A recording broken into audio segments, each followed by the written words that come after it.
Let's go to Victoria now and catch up with Victorian Liberal MP who took the seat of Flinders at the last federal election. Zoe McKenzie, good to talk to you. Zoe, I thought of talking to you last week. I saw you asked a question in question time about the stage 3 tax cuts, and Anthony Albanese was a bit defensive about this. Just how worried are you as a politician, and how worried a lot of your constituents about those stage 3 tax cuts disappearing, given we've already seen a broken tax promise on superannuation?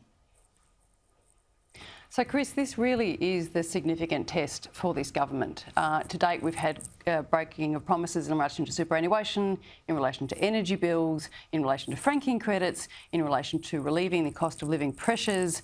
The list goes on, but the big one really is going to be stage 3 tax cuts. People have got a reasonable expectation of them coming online next year, and in fact, Labor supported them when they went through the Parliament. Labor actually indicated in July of 2021 that they would not be changing them if they were elected, and that has been the mantra until recently, when all of a sudden now they're allowing a debate to go on about whether those stage 3 tax cuts should be stopped.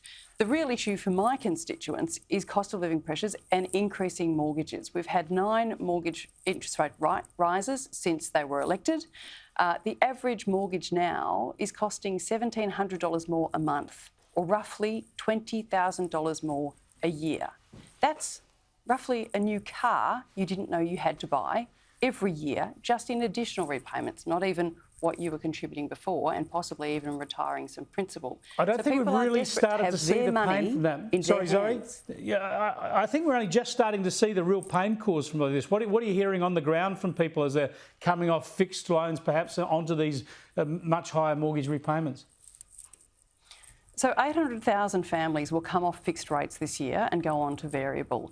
At the moment, people who were lucky to lock in at the right time are on 2%, some are even on sub 2%, right? They will go to roughly 7 or 8% overnight this year. That is an enormous amount of money out of the weekly packet. And if you watch Channel 10 News tonight, there was a piece from Woolies saying that groceries had gone up by 20% as well. So it's all trending in the wrong direction, and we want to see people have their money in their pockets, ideally not in Jim Chalmers's. Yeah, it's a worry. We're going to be talking about it all this year. A couple of other things I wanted to get your thoughts on. First, you have a strong background in trade, both within government and in the private sector.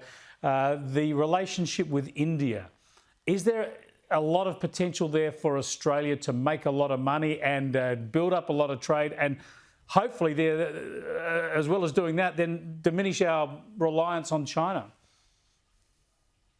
Absolutely. So the Indian deal, which was actually concluded just before the federal election last year in April and came into effect just before Christmas, has enormous potential for Australia.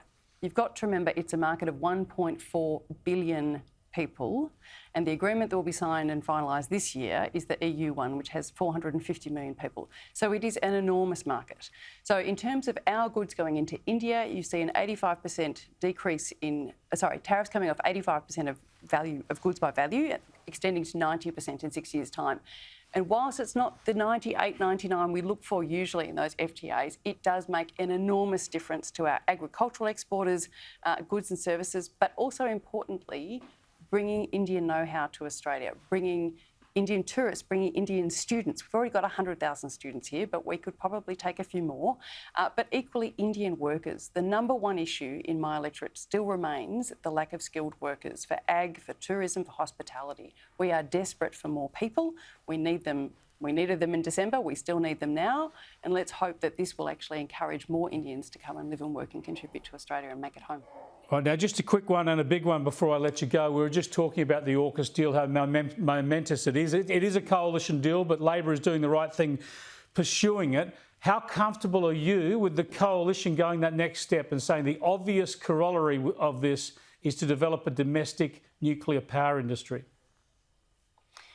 Look, it's a really active conversation within the coalition party room at the moment. I had the opportunity to go to COP27 last year in Egypt and was stunned to see the bipartisanship, not to mention the kind of widespread adoption of nuclear in many of our kind of Five Eyes neighbours. There is complete bipartisanship on nuclear energy in the United States. It is well in place in Canada as well. And they looked at me going, you know, what's the issue in Australia? So it's possible. There's a really good conversation on foot. We're looking at all the options. Ted O'Brien's doing a magnificent job and he's worth having on the show to talk about his recent trips and actually discovery of what's going on overseas. Indeed. We had him on last week and we'll talk to him again. Thanks for joining us, Zoe. Appreciate your time.